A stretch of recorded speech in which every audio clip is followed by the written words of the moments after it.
জামাত চরমোনাইয়ের শর্তের, যৌক্তিক শর্তের, জনতার যৌক্তিক শর্তের যে বেড়াজাল, যে সার্কেল, এই সার্কেল থেকে রাজনীতি বের হতে পারবে না।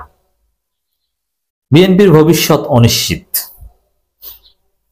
দর্শক, আপনারা জানেন যে জামাত চরমোনাই সহ 8 দল একদম টপ প্রায়োরিটি দিয়ে, যেমন আমিরে জামাত নিজে মাঠে নেমেছেন, পীর সাহেব চরমোনাই নিজে মাঠে নেমেছেন, মামুনুল হক মাঠে নেমেছেন।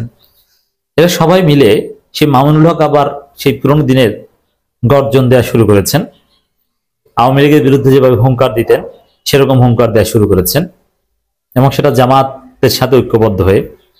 এটার একটা তাৎপর্য হচ্ছে যে হেফাজত বলতে মানুষ এই বাবু সিটি হুজুরের চাইতে মামুনুল হককে বেশি চেনে। বাবু সিটি হুজুর কি বা তার বক্তব্য, তার চেহারা, এটা মানুষ চেনে না, কিছু লোক চেনে, বা বাবু সিটি হুজুরের কার্যকারিতা নাই। কিন্তু হেফাজত বলতে মানুষ মামুনুল হককে চেনে।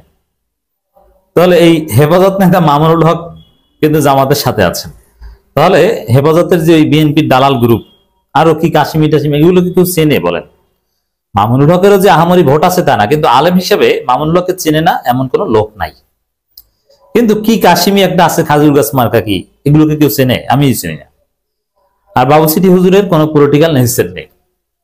তাহলে এক হেফাজতের পক্ষ থেকে এক মামুনুল হক জামাতের সাথে থাকা মানেই হেফাজতের 99% জামাতের সাথে থাকা। আর অন্য যে ওই ভারতপন্থী হুজুর যারা আছে এরা সবাই মিলেও 1% হবে না। এটার হচ্ছে তাৎপর্য। তারা হুঙ্কার গর্জন দিচ্ছে, এমন হুঙ্কার দিয়েছে, এমন শর্ত দিয়েছে, যেমন আমিরে জামাত স্পষ্ট করে বলেছেন 26 সালে নির্বাচন দেখতে হলে আগে জুলাই সনদের স্বীকৃতি লাগবে। 2029 সালের আগে নির্বাচন নয়, গণভোট না হলে। যেভাবে, যে স্টাইলে, যে অনর ঘোষণা দিয়েছে, এই সার্কেল থেকে বের হওয়া ইউনূসের পক্ষে সম্ভব নয়। তো এখন বিএনপির ভবিষ্যৎ অনিশ্চিত কোন দিক থেকে? এই হিসাবটা সহজ। বিএনপি জানে যে জনগণের ভোটে ক্ষমতা আসার কোন সুযোগ বা সম্ভাবনা বিএনপির নেই। এটা অনেক আগেই তারা হারিয়েছে। এখন বিএনপি রাজনীতি করছে ব্ল্যাকমেইলিং এর রাজনীতি। কি সেই ব্ল্যাকমেইলিং এর রাজনীতি? যে বিএনপি জুলাই সনদ এগুলো আটকে দিতে চায়, জুলাই সনদের কার্যকারিতা নষ্ট করতে চায়, বর্তমান সংবিধানকে পুরোপুরি কায়েম রাখতে চায়।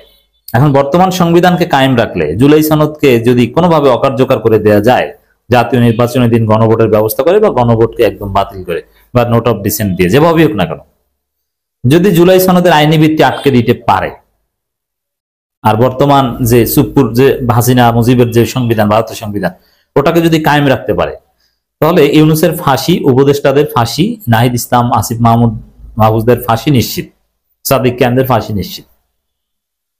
তাদেরকে ফাঁসি দেওয়া যায় এই সংবিধান কায়েম রাখলে। বিএনপি যদি কোন, তখন বিএনপি বলবে যেহেতু এই যে জুলাই সনদ টনদ কিছু হয়নি, এই সংবিধানই বহাল, তখন বিএনপি বলবে যে ক্ষমতা কিন্তু আমরা নিতে যাচ্ছি বা আমরা ক্ষমতায় যেতে পারি, জামাত ক্ষমতায় যাবে, এই পরিস্থিতি তৈরি হলো, এটা তো শতভাগ নিশ্চিত না। বিএনপি তখন বলবে ইউনূসকে যে ক্ষমতায় আমরা যাচ্ছি, ক্ষমতায় গেলে কিন্তু ফাঁসি দিয়ে দিব আপনাদের, অতএব আমাদেরকে ক্ষমতা যাওয়ার পথটা সহজ করেন, ভোট চুরি করে যেভাবে হোক আমাদের হাতে ক্ষমতায় দিয়ে আপনার এই পদে চলে যান, নইলে কিন্তু ফাঁসি দেব।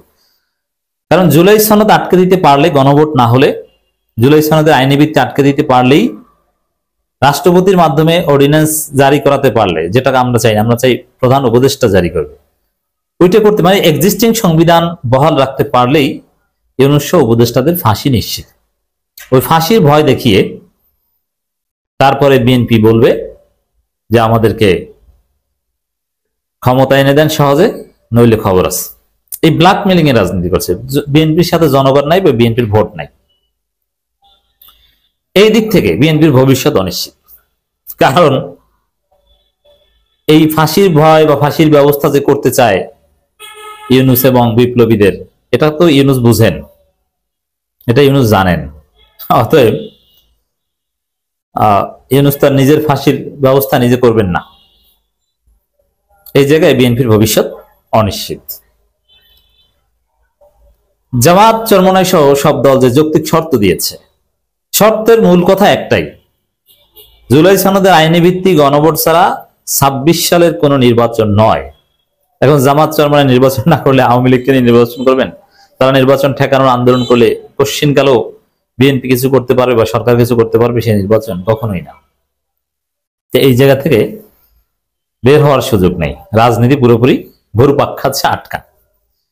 এই জায়গায় ইউনূসের সামনে রাস্তা একটাই, যে যদি ইউনূস বুঝে তার নিজের জীবনের নিরাপত্তা, তাহলে বিএনপির কথা এখানে কান দিবে না। আর জামাত যেটা বলছে, এটা তো জামাতের কোনো স্বার্থটার তো না, এটা তো জনতার স্বার্থ। সহজ হিসাব, জুলাই বিপ্লবের মাধ্যমে ইউনূস সরকার ক্ষমতা এসেছে, প্রচলিত সংবিধান অনুযায়ী আসে নাই, প্রচলিত সংবিধান অনুযায়ী কিচ্ছু হয়নি। অতএব এই সরকারের বৈধতার ভিত্তিতে তাকে নিশ্চিত করতে হবে, নইলে তো তাকে অবৈধ রাষ্ট্র ক্ষমতা গ্রহণের দায় তার ফাঁসি হবে। এই সিম্পল হিসাবে ইউনূস না বুঝলে তো হবে না। দর্শক, 26 সালে নির্বাচন দেখতে হলে আগে জুলাই বিপ্লবের স্বীকৃতি লাগবে। আমিরে Jamaat doctor Shafiqur Rahman clear sir, যে বিপ্লবের স্বীকৃতি ছাড়া, মানে এই জুলাই বিপ্লবের স্বীকৃতির অর্থ হচ্ছে জুলাই সনদের আইনি ভিত্তি, গণভোট এবং জাতীয় নির্বাচনের আগেই গণভোট, এগুলো ছাড়া নির্বাচন হবে না। এর মানে গণভোট এটা মাস্ট জাতীয় নির্বাচনের আগে। এরপরে ডাক্তার শফিকুর রহমানের পুরো বক্তব্যের মূল কথা এটা, ইসলামী আন্দোলন বাংলাদেশের আমির মুফতি সৈয়দ মোহাম্মদ রেজাউল করিম পীর সাহেব চরমনায়, তার যে বক্তব্য, সভাপতির বক্তব্যে তিনি যেটা বলেছেন ওটাও একদম ক্লিয়ার, যার অর্থ হচ্ছে যে জুলাই সনদ গণভোট ছাড়া কোনো নির্বাচন হতেই দেওয়া হবে না।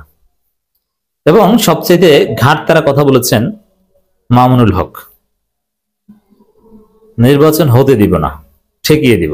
ওই যে শেখ মুজিবের মূর্তি তোলাই খালে মনে আছে, বুড়িগঙ্গায় ফেলে দিব, এই কথা বলেই কিন্তু মামুনুল হককে 3 বছর জেল খাটতে হয়েছে। এই কথা বলার কারণে কিন্তু সেই রিসোর্ট ষড়যন্ত্র অনেকটা এরকম, যে নির্বাচন বুড়িগঙ্গায় ফেলে দিব গণভোট ছাড়া নির্বাচন করতে গেলে। আসলে এটি হবে, এই জায়গায় যে শর্ত, এটা অস্বীকার করার কোনো সুযোগ নেই। গোলাম পরোয়ার বলেছেন আজকে সমাবেশ মুসলিম উম্মাহকে ঐক্যের বার্তা দিচ্ছে, এই ঐক্য বজায় রেখে গণমানুষের 5 দফা দাবি আদায় করা হবে। তিনি বলেন বাংলাদেশের সকল সংবিধান বিশেষজ্ঞ একমত, জাতীয় নির্বাচনে গণভোট হতে আইনগত কোনো বাধা নেই। আরে আইনগত বাধাটা কি? বাংলাদেশে তো কোনো সংবিধানই নাই এখন। এই জন্য জুলাই সনদ বাস্তবায়ন, গণভোট, এইগুলোই হবে সংবিধান, এইগুলোই হবে সরকারের বৈধতার ভিত্তি, এবং এর ভিত্তিতে নির্বাচন। নইলে নির্বাচন হবে কিসের ভিত্তিতে? সংবিধানে অন্তর্বর্তী সরকারের অধীনে নির্বাচনের কোনো বিধান আছে? তত্ত্বাবধায়ক সরকার কি আছে? কিছুই নাই, তাহলে নির্বাচন হবে কিসের ভিত্তিতে?